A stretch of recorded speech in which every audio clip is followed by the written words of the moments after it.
a sobrevivência da família na pós-modernidade. Isto é, agora.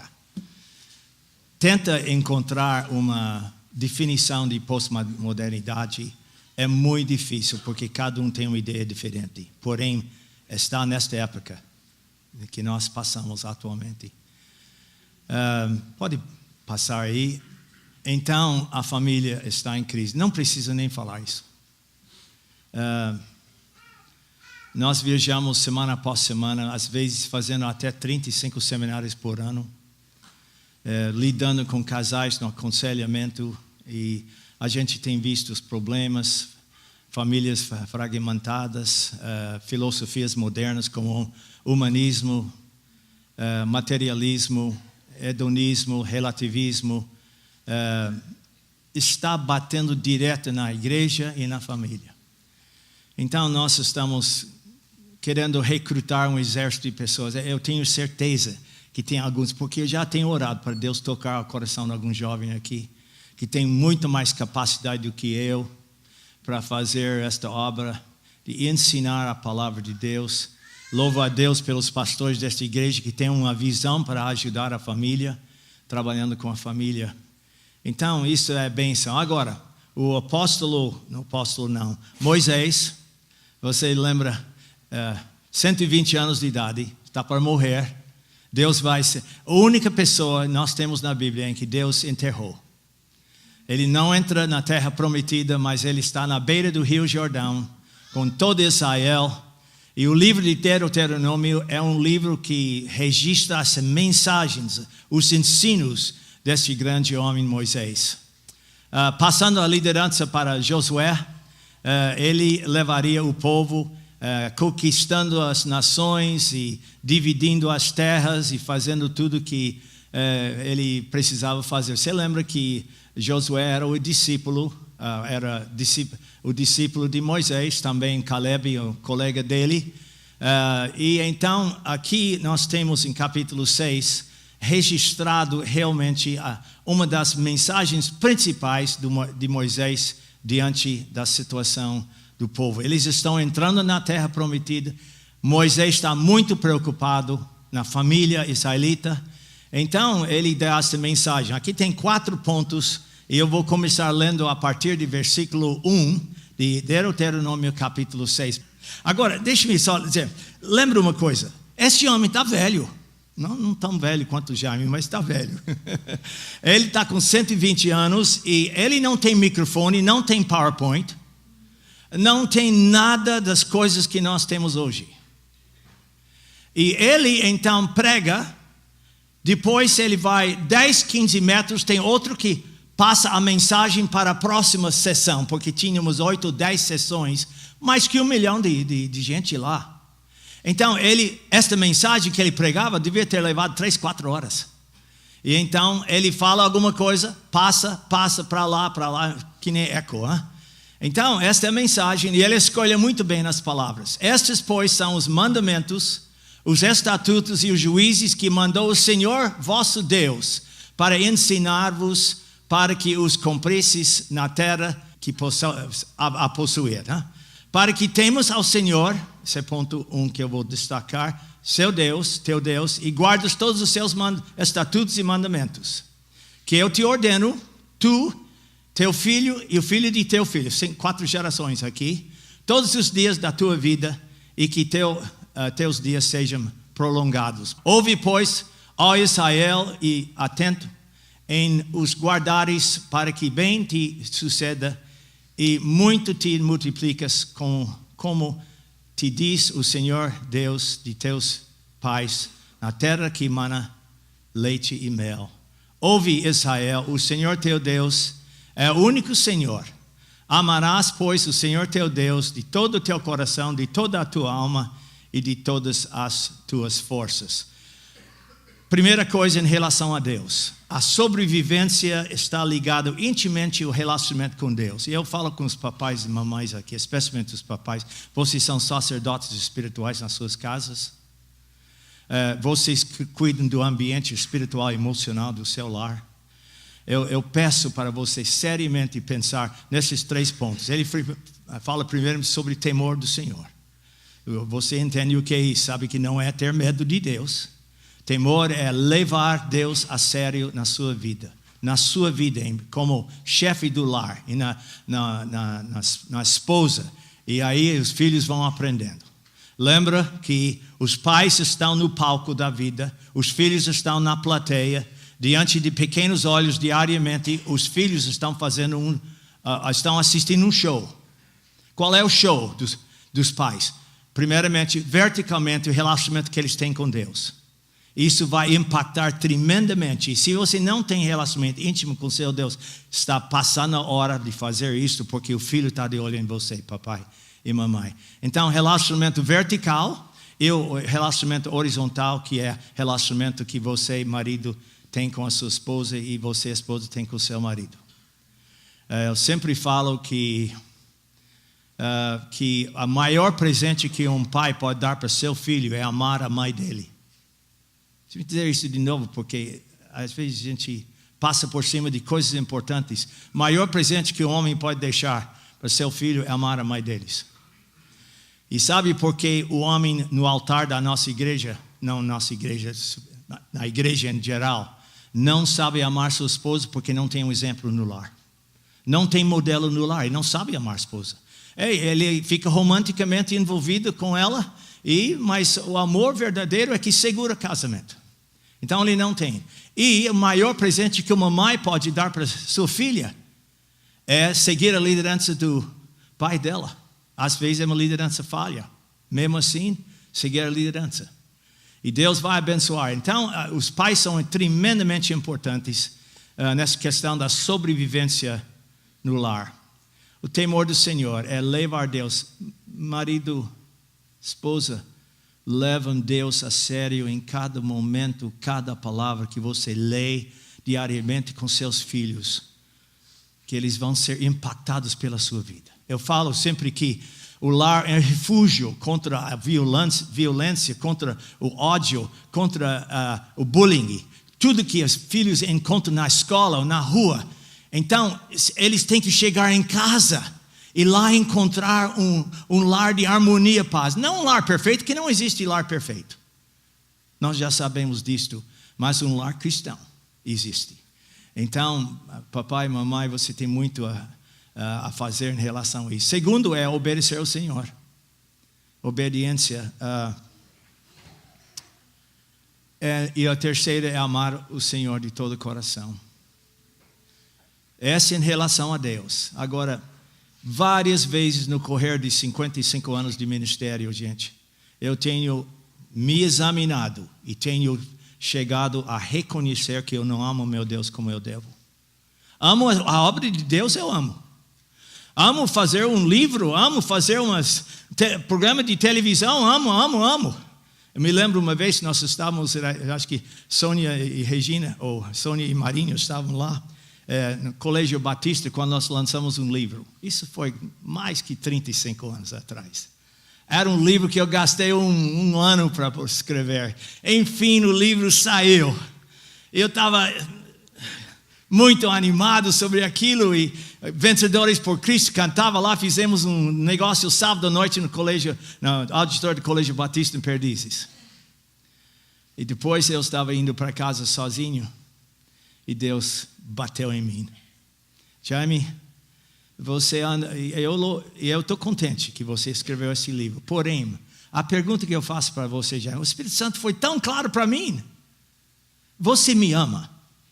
Porque eu vejo que você ama escrever livro. Você ama fazer trabalhos. Isso sim. Mas você me ama.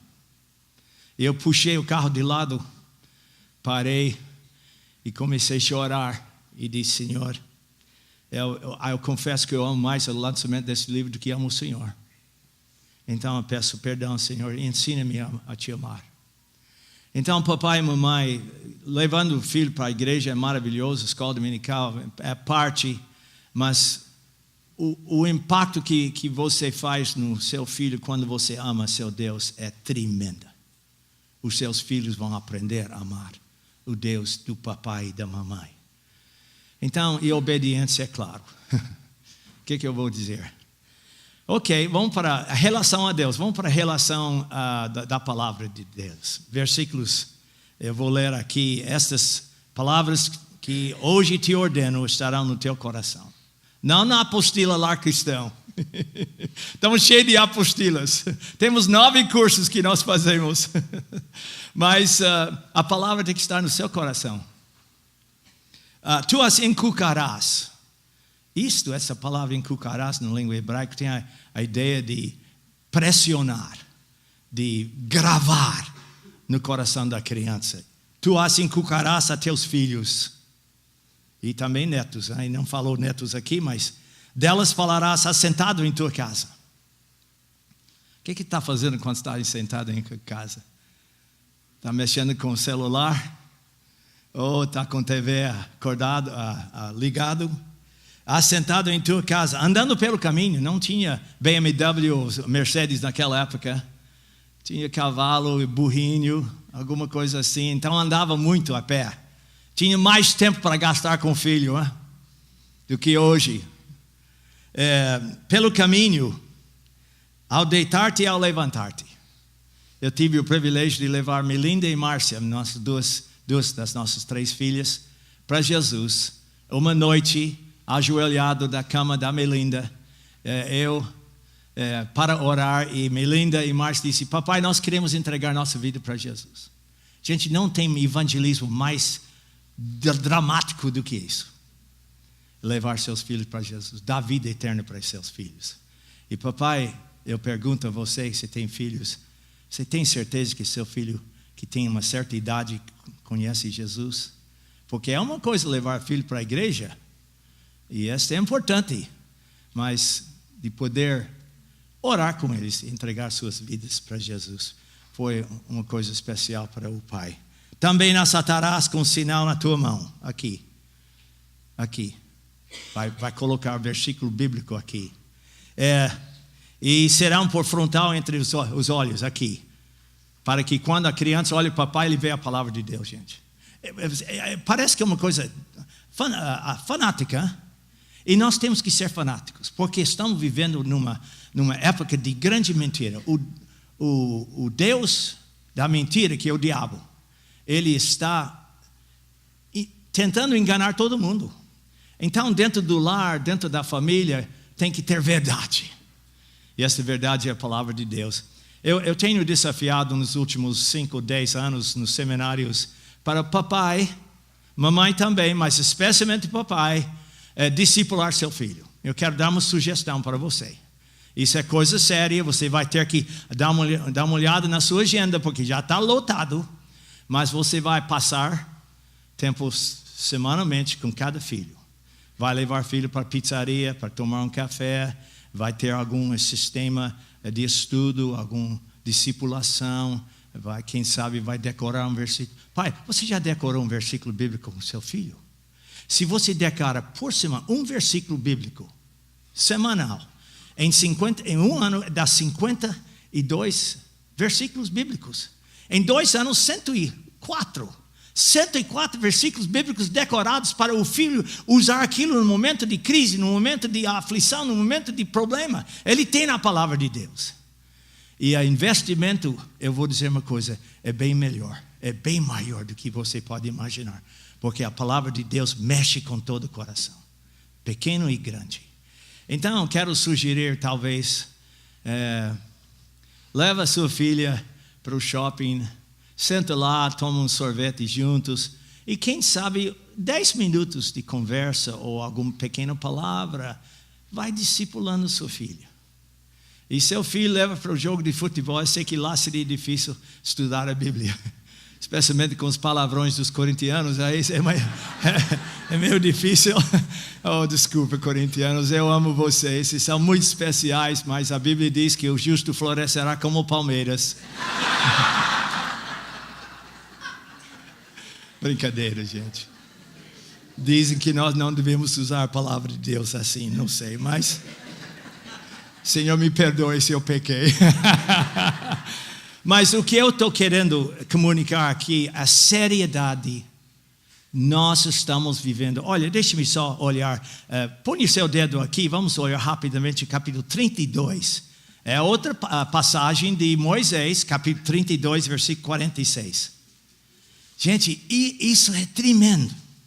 Disse-lhes: aplicai o coração a todas as palavras. Devemos aplicar a palavra de Deus.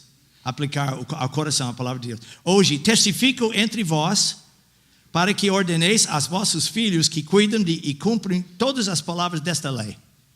Olha o versículo 47. Porque esta palavra não é para vós outros coisa vã. Não é uma banalidade. Não é uma coisa que podemos fazer ou deixe de fazer. É uma emergência. É uma emergência. É a vossa vida. É a vossa vida. Diariamente eu tenho que levantar. E eu tenho que mergulhar na palavra de Deus para poder liderar a minha esposa. Meus filhos estão casados. Mas, para mim e para você, precisa uma hora. Levanta mais cedo, leia a palavra, medita, ora, conversa. Ora com a esposa. Minha pesquisa mostra que a maioria dos casais cristãos criados em nossa igreja evangélica não oram juntos uma vez por semana. Somente na mesa, agradecendo a Deus pela comida. Ótimo! Mas precisamos aprender. E papai, marido, você precisa tomar liderança nisso. Esposa, você deixa o que você está fazendo e vai sentar com seu marido. Mesmo que seja 5 minutos. Faz uma diferença tremenda. Eu nunca tive um casal no consultório.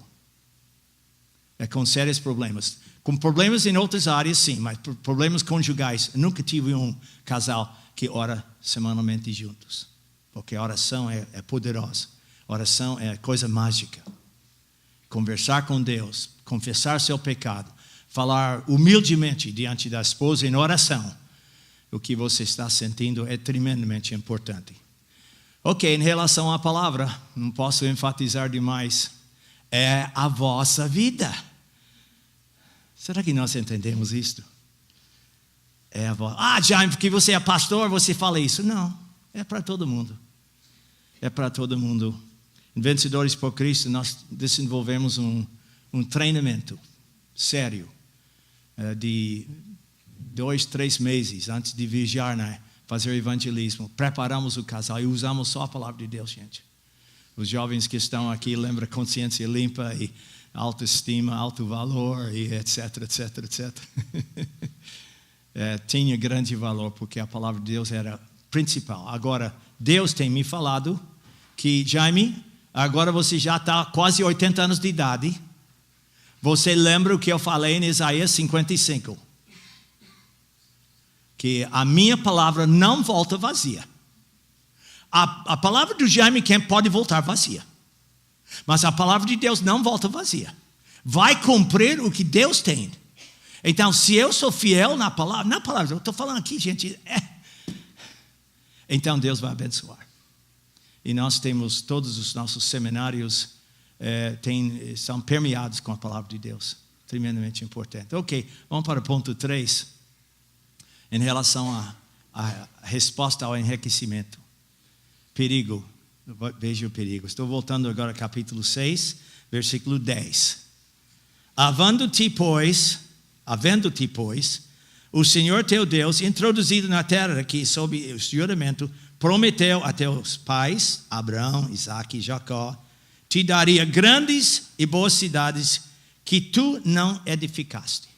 Entrando na terra, Israel ia receber casas, mansões daquela época, que eles não construíram, porque as nações vão ser vencidos, vão ser expulsos daquela terra. Aquela terra até hoje pertence a Israel. E sabe uma coisa? Cristianismo e Israel e judaísmo são intimamente ligados. Nós somos o Israel de Deus, nós gentios, nós somos o Israel de Deus. E há uma ligação íntima, desde Abraão até esse presente dia. Por isso nós precisamos dar muito cuidado e carinho para esse país pequeno, Israel.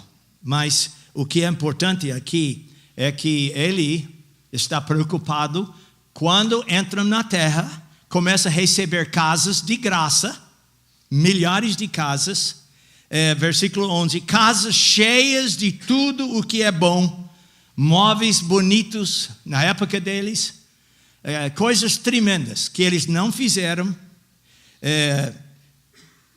e casas que não encheste, poços abertos que não abriste, vinhais e olivais que não plantaste, e quando comeres e te fartares, ok, aqui é o perigo, guarda-te para não esqueça o Senhor que te tirou da terra do Egito, da casa de servidão. Aqui é perigo. A gente, no correr dos anos, eu tenho visto casamentos acabados, porque o dinheiro entrou. E Deus não é contra o dinheiro, não é contra o pobre, não é contra o rico. Mas o dinheiro tem a tendência de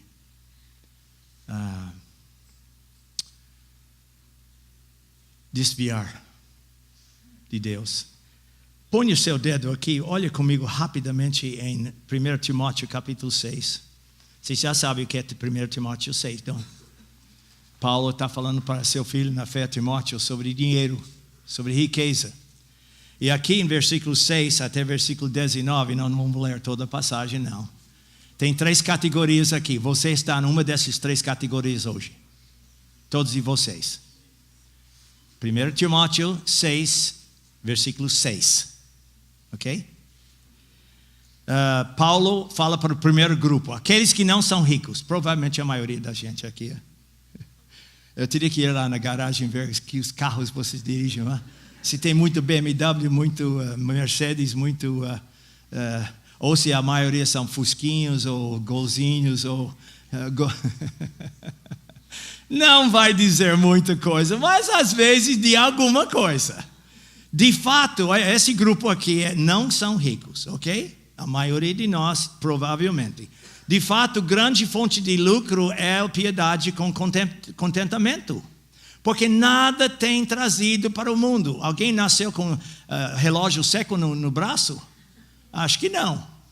Eu nunca vi um nascimento assim. Então você entrou no mundo nu. Nem coisa alguma podemos levar dele.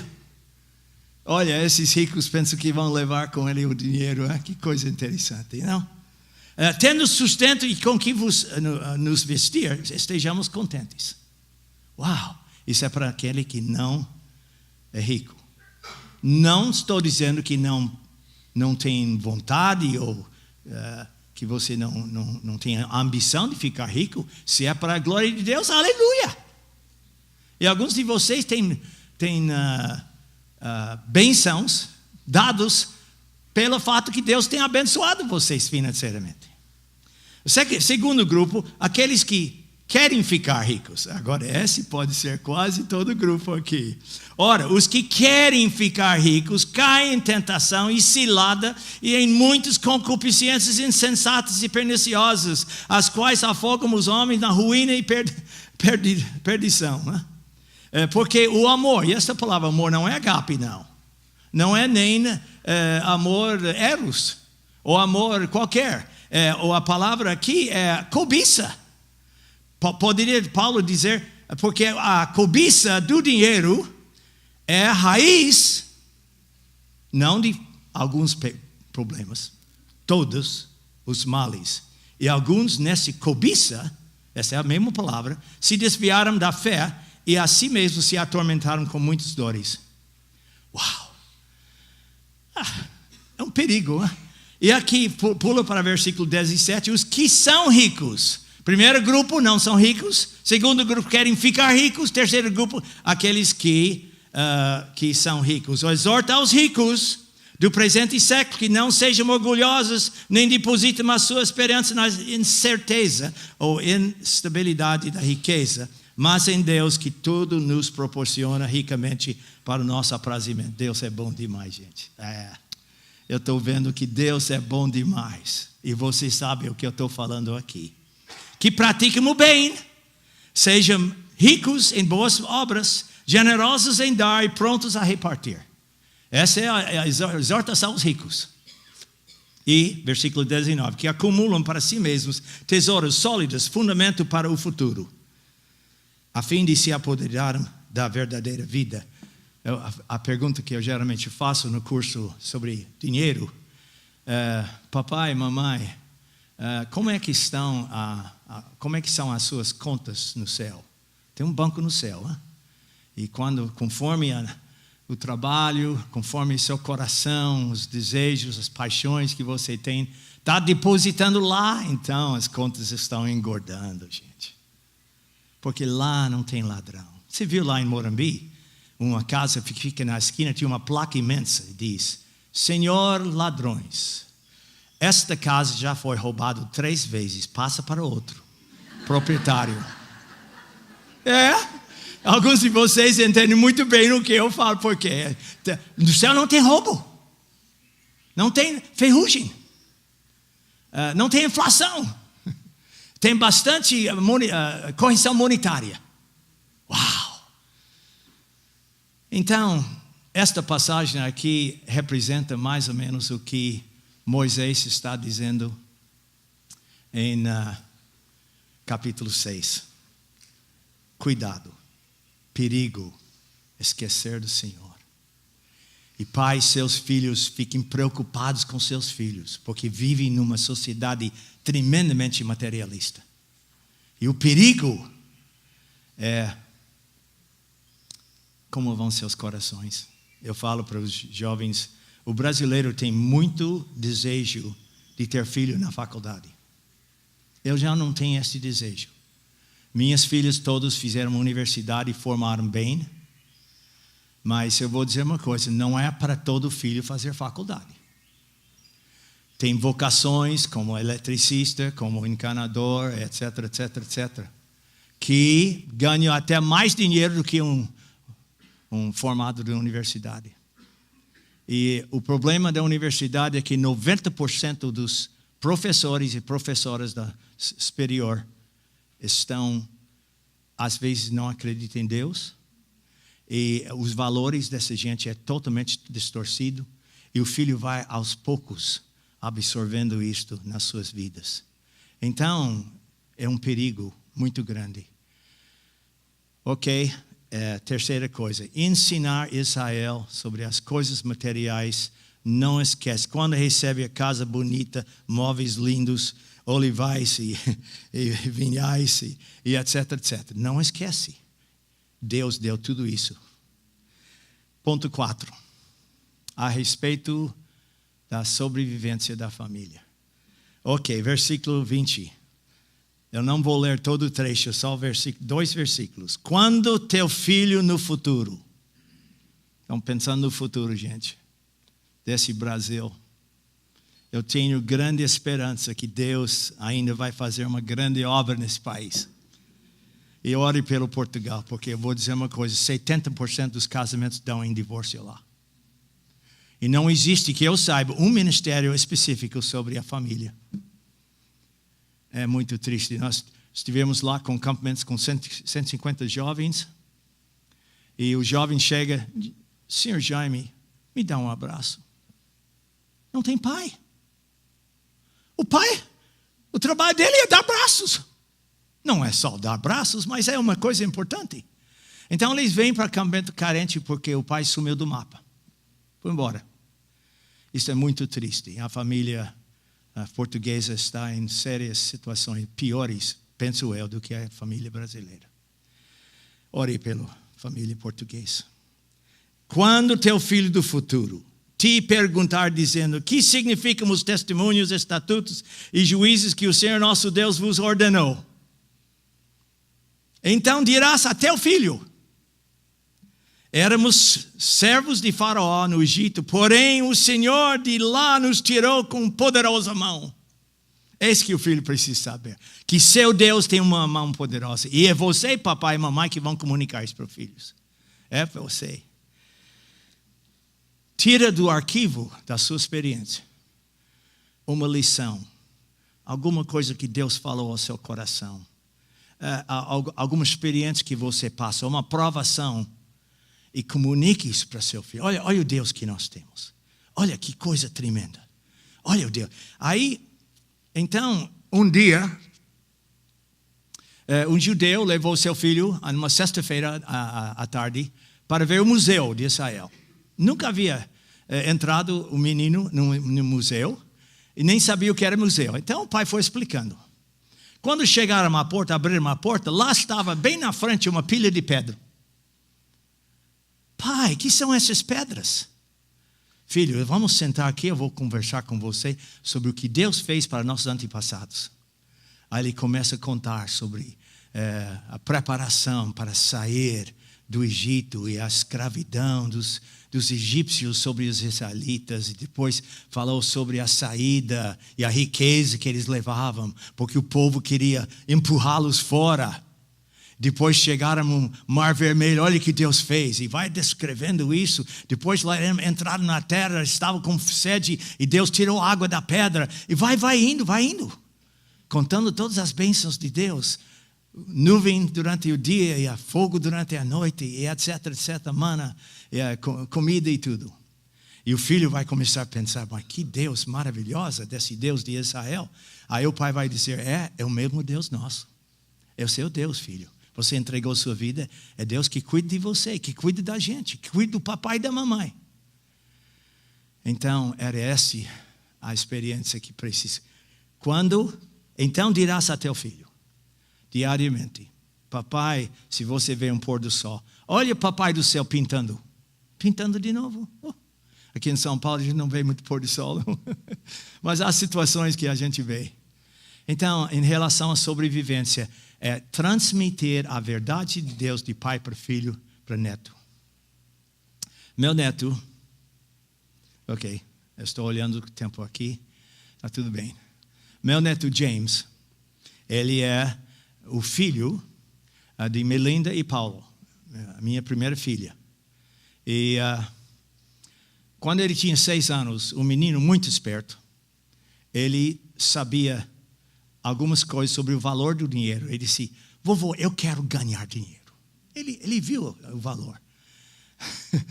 Aí eu disse, ok, então eu vou ensinar você como ganhar dinheiro. Você pega alguns saquinhos de plástico grandes e sobe a rua para a direita e para a esquerda e vai batendo na porta da casa e pede os latas de alumínio. Todo mundo tem lata de alumínio. Você pede carinhosamente, eles vão dar para você, e você enche os saquinhos e arrasta até a casa. E vovô vai ajudar você a amassar, e nós vamos vender. Gente, ele ficou tão animado, trouxe mais sacos de latas de alumínio. E uma vez nós fomos vender e deu $100. Aí eu disse, James, presta atenção agora.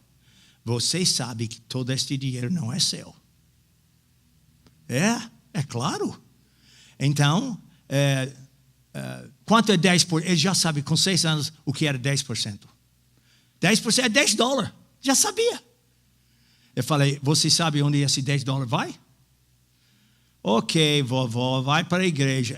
Vai com toda a alegria para a igreja. E um dia, nós estamos no carro indo para vender as latas de alumínio. E ele disse, eu não perguntei isso para você, vovó, mas eu quero saber. E os 90%? Eu disse, olha, é o seguinte, tudo pertence ao Senhor.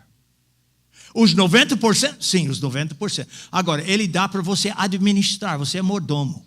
Aí eu expliquei o que era mordomo, administrador, ele entendeu. Então você vai gastar isto com muito cuidado, porque o dinheiro pertence ao Senhor. Primeiro ano de faculdade, ele havia guardado dinheiro para pagar o primeiro ano de faculdade. Então, ensinar, não sobre faculdade, tanto quanto, mas sobre mordomia e sobre e vovô, você tem uma tremenda oportunidade de impactar seus filhos, seus netos, para Jesus. Ok, em relação a Deus, 3 coisas. Temer, obedecer e amar, especialmente amar. Segunda coisa em relação à palavra de Deus, que é tão importante nas suas vidas, gente, é tremenda. Eu falo para a juventude hoje em dia, você assiste 1 hora brincando, fazendo aqueles joguinhos, ou mesmo comunicando com as amizades. Você gasta pelo menos 15 minutos conversando com seu Deus. É isso mesmo. Pelo menos 15, um terço, ou um quarto da hora. E depois, em relação ao enriquecimento, perigo. Tem alguns homens aqui que eu conheço que têm dinheiro. Mas o que eu tenho visto é que eles sabem administrar esse dinheiro para a glória de Deus. Isso traz muita alegria. E, enfim, qual seria a solução da sobrevivência da família? Transmitindo a palavra de pai para filho, para neto. Pai para filho, mãe para filha, neto. Mãe para filho, neto. E sabe uma coisa, gente? Deus é tão bom. Se há uma coisa, depois de 52 anos, andando nesse Brasil, me colocando em cada lugar, Deus é bom demais. E eu quero terminar com essa pequena ilustração. Um professor de teologia no seminário falou que Deus é assim. Deus é polícia rodoviária. Esta ilustração funciona mais nos Estados Unidos, mas funciona no Brasil também. Então, você passou a velocidade lá na Bandeirantes e a polícia pega seu carro e corre atrás de você. Com sirene ligado, com as luzes vermelhas, e você olha, ai. Ele está perseguindo. Enfim, você fica de lado, ele chega em você e diz, olha, eu não estou aqui para dar uma multa para você, eu estou aqui para dizer a bênção que você tem em seu Deus. Então, eu não podia esperar até chegar em casa para dizer, você é muito especial. Esse é nosso Deus, Ele corre atrás da gente, Ele está perseguindo. Então, tudo isso que você viu da lei de Deus, hoje não tem fardo. E os filhos têm que ver isso não como fardo, mas com a bênção, porque atrás disto é a bênção de Deus. Amém? Oh, aleluia. Vamos abaixar a cabeça. Senhor.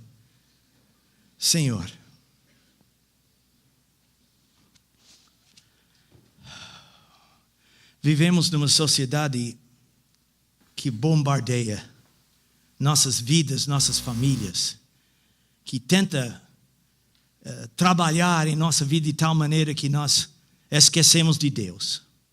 Senhor, eu peço que os papais e mamães aqui possam amar o Senhor de todo o coração. Respeitar, levar a Tua palavra seriamente, Senhor. Eu peço, Senhor, que nós sejamos até fanáticos em ensinar a palavra de Deus, discipulando nossos filhos, nossos netinhos. Senhor, eu peço que nós possamos lembrar quando o Senhor abençoar, e o Senhor tem abençoado muita gente aqui, que não esquecemos que isso não é para nosso esbanjamento, não. Isto é para a glória do Senhor, crescimento do Teu reino e da Tua igreja. Senhor, que não esquecemos isto. E que, Senhor, a sobrevivência da família está baseado na fidelidade do povo de Deus em comunicar as verdades para os filhos, para os netinhos, para os bisnetinhos. Senhor, ajude-nos.